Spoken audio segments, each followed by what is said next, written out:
Welcome back to another Minecraft Conquest Reforged video. I am the Kinder Knight, and once again we are back at Roostonshire and we are building up this settlement. And as you guys see, the settlement has undergone a few improvements since the last episode.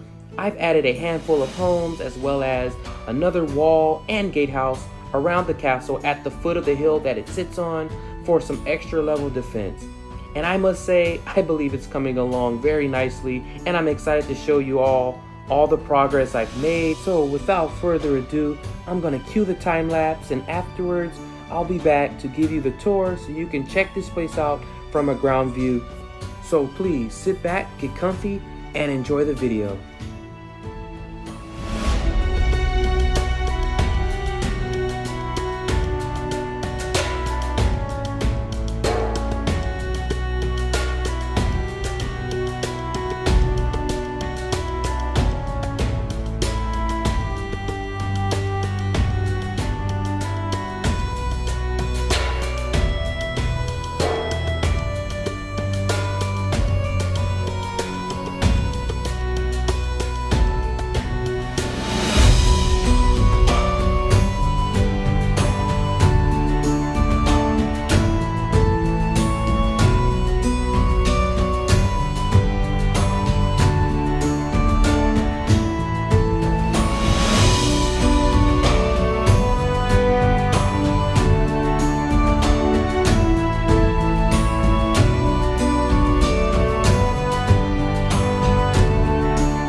And we're back.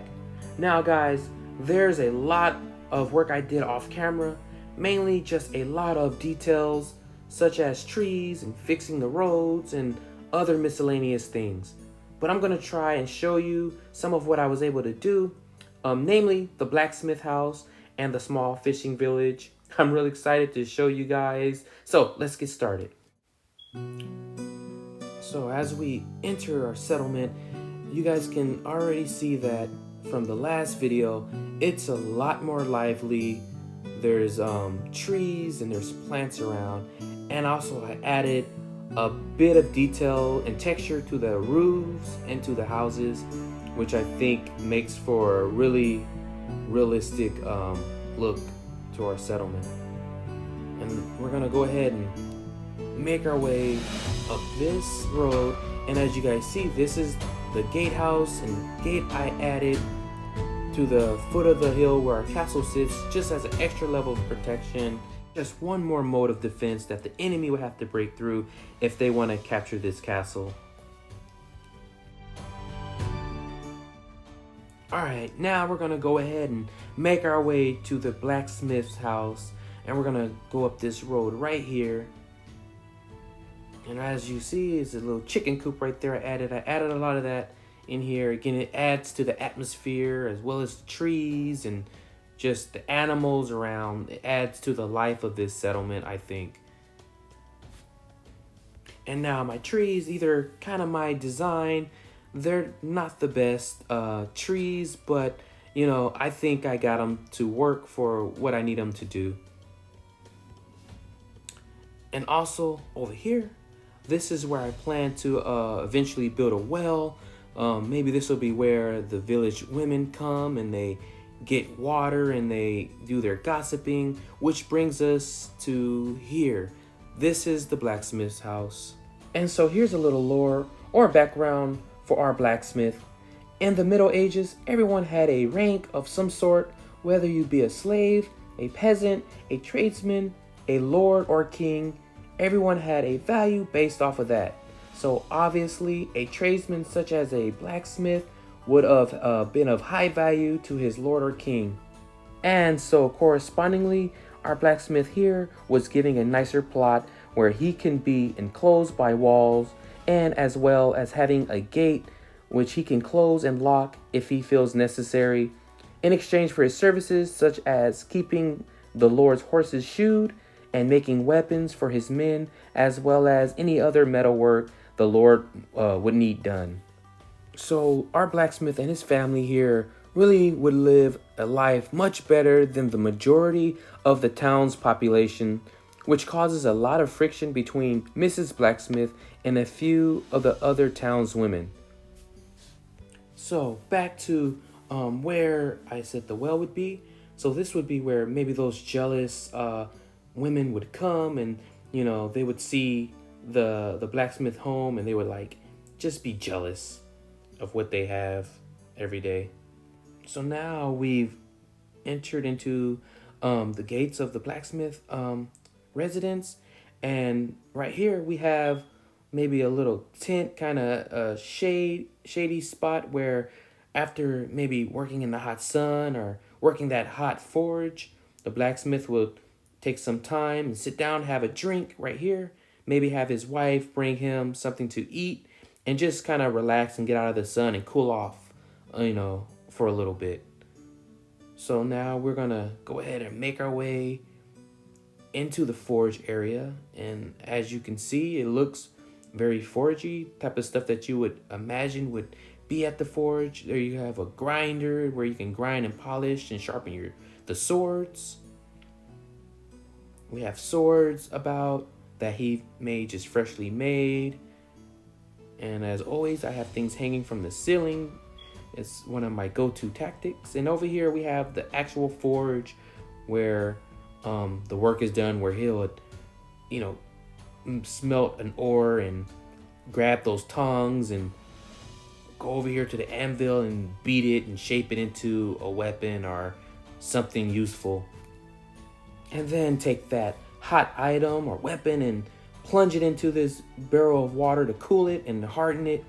And over here we have some charcoal to fuel the forge, as well as we have this bellows right here where again you would pump that air into there to heat up that forge to get it really piping hot enough to smelt steel, or smelt an iron ore I should say. And as you guys notice, we have lots of wood, lots of logs around. Another essential necessity for a blacksmith to have plenty of fuel, plenty of logs. Maybe it's enough logs here to last a siege time. Maybe he can work on his forge for over a year with the amount of logs that he have stored up.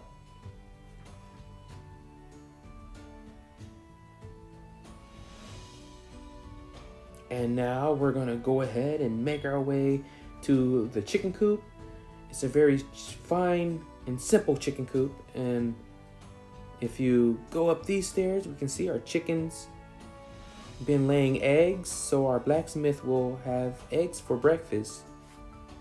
And then if we come over here, we're gonna go and check out this barn right here. This is where we keep our livestock, our larger animals like sheep or cows, goats, or pigs. So we're gonna go ahead and check that out. And we have some hay in a corner, and we have some flies, and so it must be really smelly in here. And if we look over here, you see we have a couple of pigs, and that will answer the question to why it's so smelly in here. So that's our barn. So now we will tour the interiors of our blacksmith house. So let's not waste any more time and let's get to it.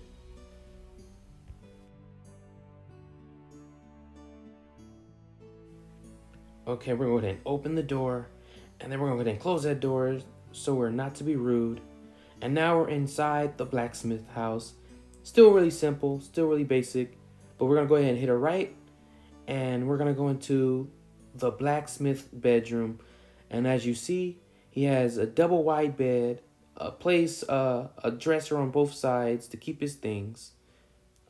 Usually the wife and the husband would have separate rooms, but in this case they bunk up in one room, and that's okay.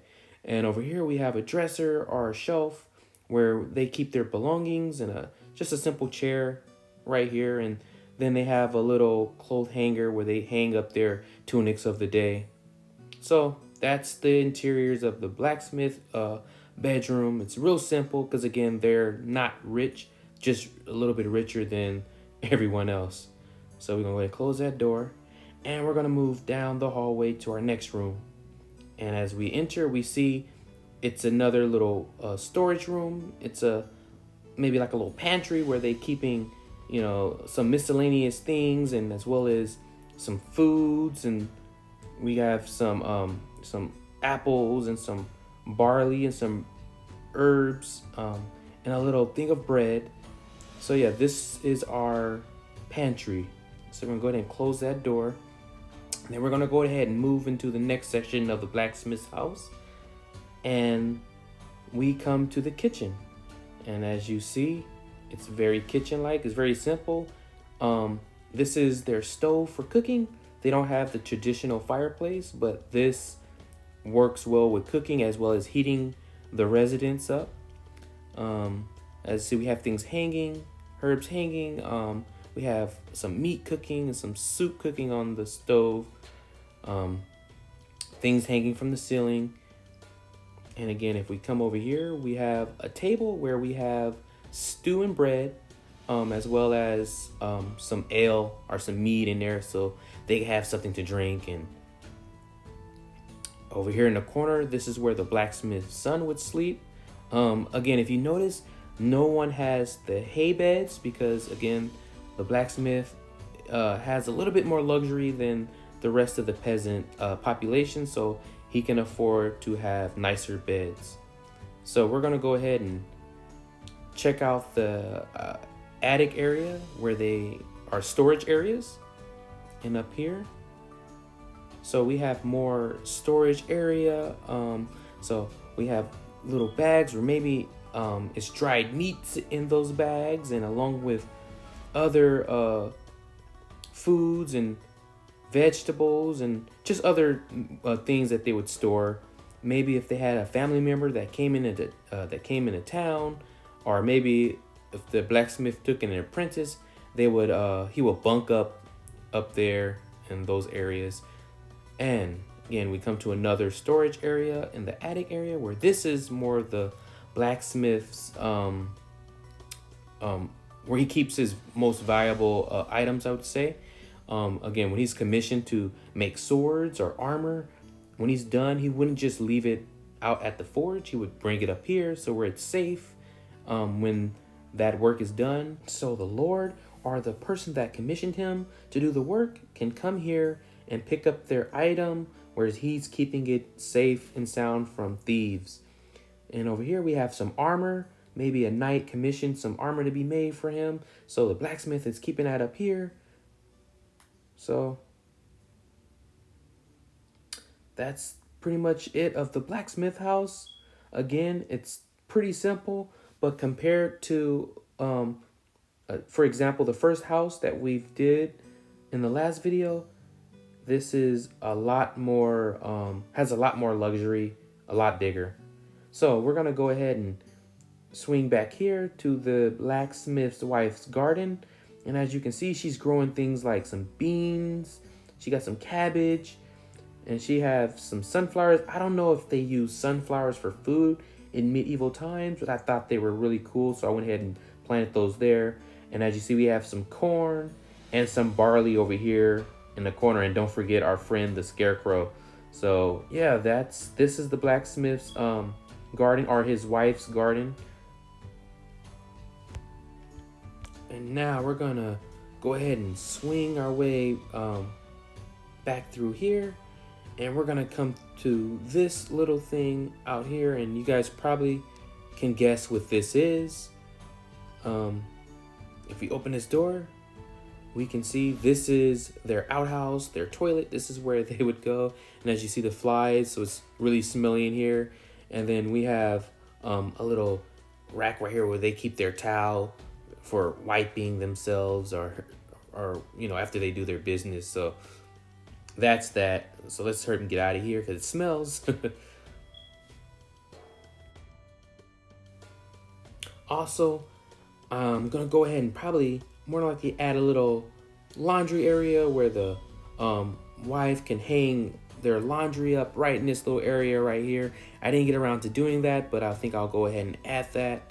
And as you see, our gates to our to the blacksmith's home, they're open. And again, he can always close those, and it'll add as an extra level of defense for his personal belongings. It probably wouldn't keep out anyone for too long, but you know, it'll slow them down, as I always say, at least until the guards can arrive and to assist him. So we're gonna go ahead and make our way down to the fishing area of our settlement. So we're gonna go ahead and go down this path right here. And as we move through this this settlement, I try to make it as immersive as possible. I try to keep in mind like sight lines and just the flow of the roads as well. I think it's very important. Now we're gonna come to our first fisherman's house right here. So the people down here, they all live by this little river that runs through their settlement. So these people fish, and that's pretty much their trade. They're fishermen. And as you see, there's fish hanging up, and he has a little fire, so maybe he can cook the fish as he catches them. You know, the fresher the better, as I always say when it comes to fish. So as you see, there's like nets hanging from the ceiling. So this place feels really fishery.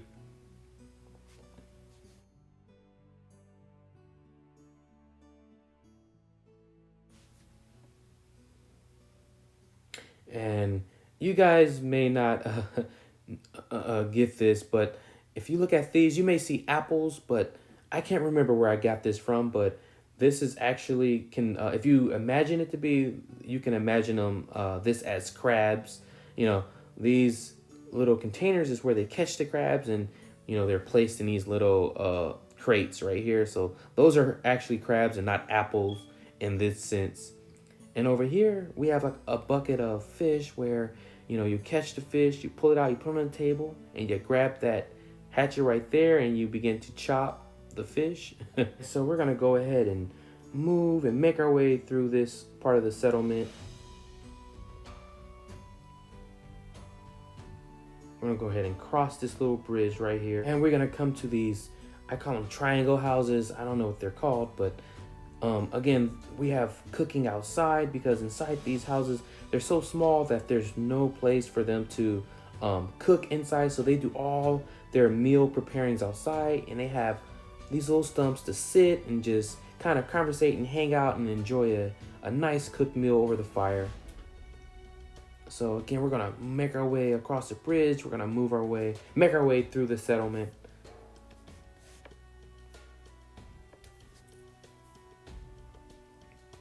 And we come to these stands right here where our fishers sell some of their catches. Again, we're gonna add an official marketplace to this settlement, but also I wanted to put some stands right here, because I'm thinking at the same time that the fishermen it would be more beneficial to them if they have stands close to where they catch their fish. That way they wouldn't have to, you know, package everything up and, you know, carry it into town to where the fish may spoil. It may not be as good, so their price for the catch will decline, versus, you know, once they pull it out the river, they can just put it on display, and the villagers can come and buy the fish, and that way it's less waste and it's more profit for our fishermen. I mean, who doesn't like fresh catch?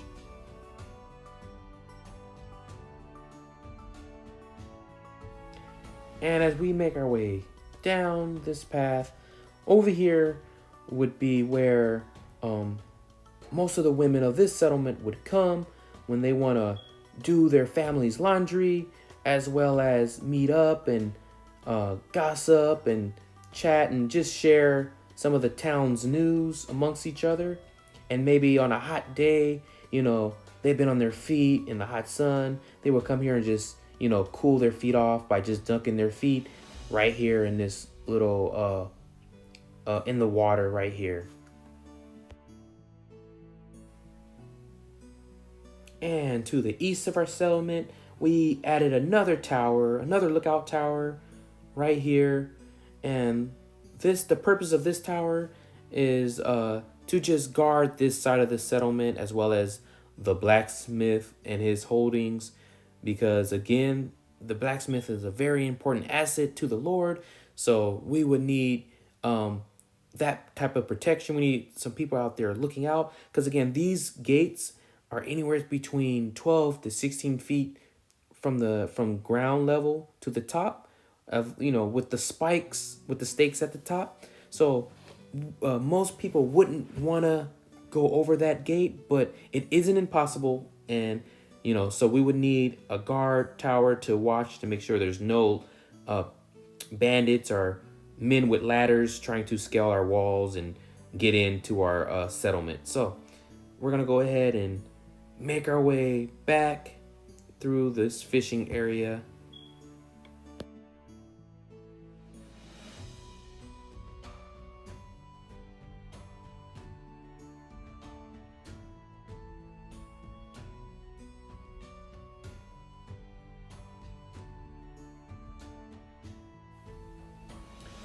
And up top there, we have our water mill, so our villagers can go there and they'll pay a small fee, and they can have their grains and corns and wheats grinded, so they don't have to do it by hand. So we're gonna go ahead and go across this bridge right here so we can get a better look at our water mill. It's my design. I really like the way it came out. It's really basic, really simple, but I think it really works well with our settlement and the style that we're going for here.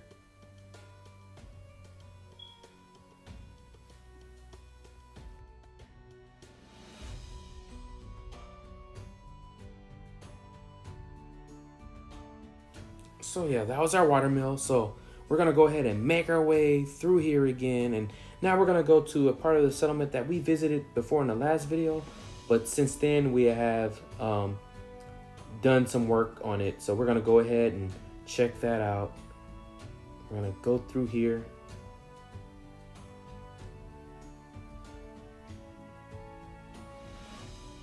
And we're gonna go up this path right here, and we're gonna go into this little, where we have a dove cove right here. Let's not forget about the dove cove, but we're gonna come here and we have this little cul-de-sac, and you see they're cooking outside. They're cooking some rabbits, and maybe it's a stew right here over a fire outside.